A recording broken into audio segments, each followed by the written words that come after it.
আসসালামু আলাইকুম রহমতুল্লাহি ওয়া বারাকাতুহু নাহমাদুহু ওয়া নুসাল্লি আলা রাসূলিহিল কারীম আম্মা বা'দ ফাআউযু বিল্লাহি মিনাশ শাইতানির রাজীম বিসমিল্লাহির রহমানির রহিম।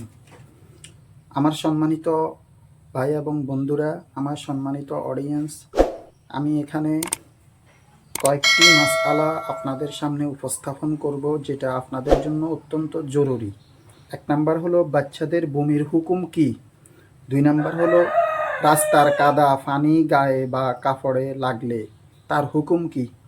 তিন নাম্বার হলো শরীর বা জামা কাপড়ে ব্যাঙের পেশাব বা মলমূত্র তাদের হুকুম কি। চার নাম্বার হলো ফাঁকির পায়খানার হুকুম কি। প্রথম নাম্বার হলো বাচ্চাদের বমির হুকুম কি। বাচ্চাদেরকে যখন দুধ পান করা হয়, বাচ্চারা ছোটবেলায় যখন বমি করে দেয়, এই বমিটা ফাঁক হিসাবে ধরা হবে নাকি নাফাক হিসাবে ধরা হবে। আমার সম্মানিত অডিয়েন্স, আমার সম্মানিত ভাই এবং বন্ধুরা, এই নাফাকিটা বাচ্চারা যখন বমি করবে, বাচ্চাদের বমির হুকুমটা হলো বড় মানুষ যারা যারা বমি করে তাদের হুকুমের মধ্যে পড়ে। তখন ওই বমিটা যদি মা বোনের বা মানুষের বা তার আব্বার যে কোনো তাদের শরীরের মধ্যে যদি লাগে, তাহলে এটা নাফাক হিসাবে গণ্য হয়ে যাবে। তখন এটা ধৌত করতে হবে, ধৌত না করলে নামাজ হবে না। আর যদি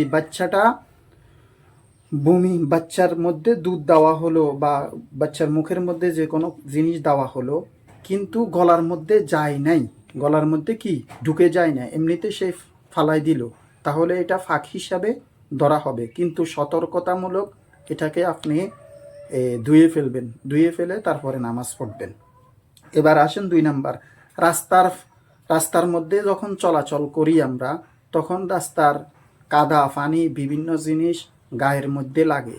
এখন এই রাস্তার পানিগুলা ফাঁক হিসাবে ধরা হবে নাকি নাফাক হিসাবে ধরা হবে। এখন তো বর্ষাকাল। আমার সম্মানিত অডিয়েন্স, আমার সম্মানিত ভাই এবং বন্ধুরা, যদি নাফাকিটা স্পষ্ট ধরা হয়, দেখা যায়, তাহলেও ওই কাদা পানিটা নাফাক হিসাবে ধরা হবে। তখন আপনার শরীরটাকে, আপনার কাপড়টাকে আপনি ধুয়ে ফেলে তারপরে নামাজ পড়বেন। আর যদি নাফাকিটা স্পষ্ট ধরা যায় না, দেখা যাচ্ছে না, তখন এটা ফাঁক হিসাবে ধরা হবে। তখন আপনি নামাজ পড়লে বা কোরআন শরীফ পড়লে আপনি পড়তে পারবেন। 3 নাম্বার হলো শরীরে জামা কাপড়ে ব্যাঙের পেশাব বা মলমূত্র যদি লাগে তার হুকুম কি। শরীরের মধ্যে যদি ব্যাঙে পেশাব করে দেয় বা কাপড়ের মধ্যে ব্যাঙে পেশাব করে দেয়, বা শরীরের মধ্যে বা কাপড়ের মধ্যে ব্যাঙের পেশাব লাগে, মলমূত্র লাগে, তাহলে এটা নাফাক হিসাবে গণ্য হবে।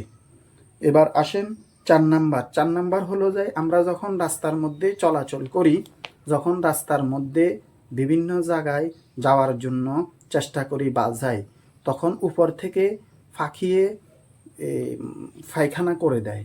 এখন এই পায়খানাটাই ফাঁক হিসাবে ধরা হবে নাকি নাফাক হিসাবে ধরা হবে। আমার সম্মানিত অডিয়েন্স, আমার সম্মানিত ভাই এবং বন্ধুরা, একেবারে সহজ ভাষায় আমি আপনাদেরকে বলতে চাচ্ছি এবং বোঝাতে চাচ্ছি যে এই ফাঁকিটি খাওয়া হালাল। একেবারে সহজ, যে ফাঁকিটি খাওয়া হালাল, ওই ফাঁকির মলমূত্র ফাঁক। যেই ফাঁকির খাওয়া জায়েজ, ওই ফাঁকির মলমূত্র হলো যে কি ফাঁক। আর যেই